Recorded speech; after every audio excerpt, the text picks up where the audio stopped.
Welcome to the deep dive. Today, we're looking into something really fundamental, the interplay between your ego and your soul. Yeah, it's fascinating stuff how these two aspects influence, well, pretty much everything, your choices, your sense of fulfillment. And understanding this difference, we think, can really help you gain deeper self-awareness and maybe find a more meaningful way to live. Exactly. We've looked at some really insightful material on this, and our goal today is basically to break it down into something practical for you. Okay, let's dive in then. When we say ego, what are we really talking about? What's the core idea? So, based on our sources, the ego is fundamentally our sense of self-importance. Mm. It's that part of us that's really invested in getting validation from the outside. Ah, okay. So seeking status, recognition, that sort of thing. Precisely. It drives us to, assert ourselves, protect our image, and sometimes that comes out as pride, or, on the flip side, as fear, like fear of looking bad. Right. It's like that inner critic or maybe cheerleader that's always focused on how we appear to others. So how does the soul fit into this? How's it different? Well, the soul is seen as our deeper, more authentic self. It's connected to what we truly value, our real passions, the core of who we are, underneath all the external stuff. So it's less about the outside world and more internal. Exactly. While the ego is looking outward, constantly scanning for approval, the soul looks inward. It seeks fulfillment, purpose, a sense of harmony that comes from within. Okay, so ego, external validation, image, soul, internal fulfillment, being true to yourself. That's a helpful contrast. It really is. And this fundamental difference shapes so much. Yeah. Our mission here really is to help you figure out which voice might be louder in your own life. And maybe how to tune into that soul voice a bit more, for, more peace and authenticity. That's the idea, to help you foster a more soul-driven life. All right, let's make this concrete. How does the ego typically manifest in daily life? What does it look like? Well, one really common way is needing constant approval. You might notice yourself always looking for reassurance, or maybe making choices based on what you think others will praise. Yeah, basing decisions on pleasing others, even if it doesn't feel quite right deep down. I think we can all relate to that. It's very common. The ego's hunger for validation can easily drown out your own inner compass. Definitely. We've all probably done things to impress someone, right? What's Yeah. another sign the ego might be running the show? Another big one is the fear of failure, because the ego is so wrapped up in maintaining that positive self-image. Ah, so it avoids risks. Exactly. It avoids anything where there's a chance of looking bad, failing, or facing negative judgment. That fear can really hold you back from trying new things, from growing. It's like a little voice saying, don't try that, you might mess up. It can be quite paralyzing. It really can. It limits opportunities, keeps you playing small. Hmm. And how does this ego thing affect how we interact with people? Competition, maybe? Absolutely. The ego often fuels competitive behavior. The focus shifts to being better than others, rather than just improving yourself. Right, comparing constantly. Yeah, and that creates unnecessary stress, friction in relationships. It often comes from this idea that there's not enough success to go around. If they win, I lose. A classic ego trap. That scarcity mindset. Okay, that paints a clear picture of the ego in action. Now let's flip it. What does it look like when the soul is more in the driver's seat? When your soul is guiding you, there's a shift. You start seeking experiences that feel meaningful, intrinsically valuable, and you look for genuine connections with people. So decisions come more from your inner values, your passions, rather than what society expects or what looks good on paper. Precisely. Like choosing a career path that truly lights you up, even if it's unconventional, over a prestigious job that leaves you cold. The fulfillment comes from the activity itself, the purpose behind it, not just the external applause. Exactly.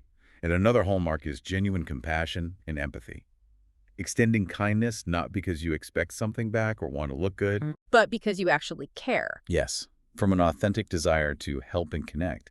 It feels very different. Yeah, ego-driven interactions can feel a bit transactional sometimes, can't they? Like you said, keeping score. That's a good way to put it. Soul-driven actions tend to foster deeper, more authentic relationships. They're built on mutual respect, real understanding. Which contrasts with those maybe more superficial or even manipulative interactions the ego might favor. Right, where the focus is more on what's in it for me. This is really interesting. But how do we actually tell which voice is dominant in our own heads at any given moment? It can be subtle sometimes. It definitely can be. A key practice is honest self-reflection. Really asking yourself, why am I doing this? Is it for approval, Right. recognition, or because it aligns with my core values? my passions. So stepping back and observing your own motivations without judging them too quickly. Exactly. It takes curiosity. And sometimes it's uncomfortable, but it's crucial for gaining that clarity. Are there any practical tools for this kind of introspection? Oh, definitely. Things like journaling can be really helpful, or meditation, even just carving out some quiet time for contemplation. Making space to actually hear yourself think? Yes, these practices create a space where you can observe your thoughts and feelings, notice the patterns, and start to identify that underlying motivation. Is this ego or is this soul speaking? That makes sense. Quieting the noise lets the quieter voice emerge. What about how we handle criticism or setbacks? Can that give us clues? Absolutely. That's a great indicator. If you take criticism really personally, like it's a direct attack on your worth, that's often the ego feeling threatened. Whereas a soul-driven perspective might see it differently. Right. Someone more soul-aligned might see criticism as feedback, potentially useful information, an opportunity to learn and grow, even if it stings a bit initially. And failure, too. The ego might see failure as devastating. Yeah, like a final judgment on your abilities. It can lead to shame, feeling inadequate. But from a soul perspective, failure is more like a detour, a lesson learned, a chance to adjust course. Okay. And even celebrating success, how does that look different? Well, if your first instinct is to broadcast it, seek applause, maybe boast a little, that's often the ego needing that external pat on the head. Versus, Versus feeling a deep, quiet sense of satisfaction, gratitude, fulfillment from within, without necessarily needing everyone else to notice or validate it. so it really boils down to spotting those patterns in our reactions, our motivations, and asking why. Hmm. Okay, so let's say you recognize, maybe my ego's been a bit too loud lately. What then? How do you start shifting towards a more soul-centered approach? Well, it's about intentionally cultivating practices that nourish the soul. Mindfulness is a big one. Just being present in the moment helps reduce reactivity to those ego urges. Standing out of your head a bit. Exactly. And actively engaging in things you're passionate about, things that allow creative expression that reconnects you to your deeper self. Spending time in nature, too, can be incredibly powerful for quieting the ego's chatter. Yeah, nature has a way of putting things in perspective. These all sound like ways to turn attention inward, away from that external focus the ego loves. What else? Cultivating gratitude is huge. Consciously focusing on what you appreciate shifts your focus from what the ego thinks is lacking to the abundance you already have. It fosters internal contentment. Instead of always chasing the next thing. Right. And setting healthy boundaries is key. Learning to say no to things that drain you or don't align with your values protects your energy for what truly matters to your soul. Protecting that space for your soul to thrive, that feels really important. It is. And underlying all this is consistent self-awareness. Regular self-reflection acts like a compass, keeping you connected to your soul's guidance, keeping you grounded and authentic. So if we put in this work, if we manage to align more with our soul, what are the payoffs? What benefits might we actually experience? Oh, the benefits can be really profound. Often people report a much greater sense of inner peace, genuine fulfillment. Life starts to feel more authentic because you're living in line with who you really are. More meaningful, more purpose-driven, perhaps. Definitely. Because your actions are rooted in your core values, not just external pressures. That sounds way more sustainable than constantly chasing ego-driven goals. What about relationships? They tend to deepen significantly. When you operate from your soul, you connect with others more genuinely. You're more present, more compassionate. Less focused on what you can get from them. Exactly. Which fosters stronger, more supportive connections built on authenticity, not ego needs.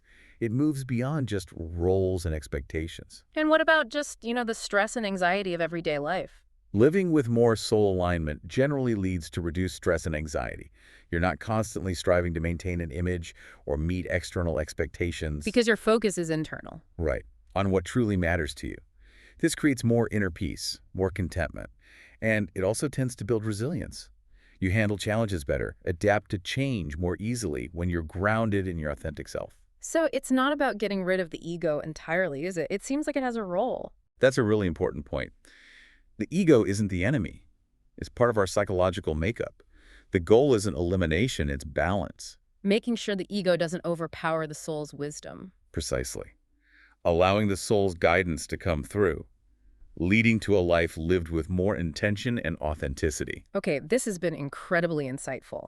So, for someone listening now, feeling like maybe their ego has been a bit too dominant, what are some really practical, actionable first steps they could take, like today? Okay, first step. Uh-huh. Consciously make time, even just a little, for activities that genuinely nourish your soul, whatever that looks like for you. Could be creative stuff, nature, mindfulness. Exactly. Writing, music, walking in the park, meditating for 5 minutes, just intentionally choosing something that feeds that inner part of you. Simple but easy to neglect. Okay, what's number two? Second, take a look at the company you keep. Try to consciously surround yourself with supportive, uplifting people. People who encourage your growth and authenticity. Yeah, positive relationships really do reinforce that soul connection, don't they? They don't feed the ego's drama as much. They really don't. They act more like anchors. Okay, thirdly, commit to continuous personal growth. Stay curious. Keep learning, exploring. Yes. Learning new things, seeking out new experiences, it keeps the soul vibrant and engaged. It prevents stagnation. Maintaining that sense of wonder. Love that. And what's a final key practice? And finally, and this is crucial, practice self-compassion. Hmm. Be kind to yourself, especially when you stumble or face setbacks. Talk to yourself like you'd talk to a good friend. Pretty much.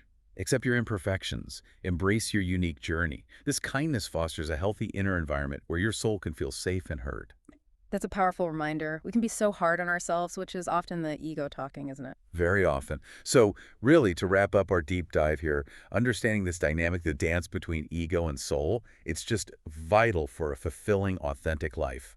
Recognizing those ego patterns, actively nurturing the soul's voice, it leads to more harmony, more purpose. It really does. And remember, it's about finding that balance where the ego serves its purpose but doesn't overshadow the soul. That allows for intentional, authentic living. It's an ongoing journey, not a destination you just arrive at. Exactly. Embracing your soul's guidance is a continuous path of self-discovery. And maybe a final thought for you to consider.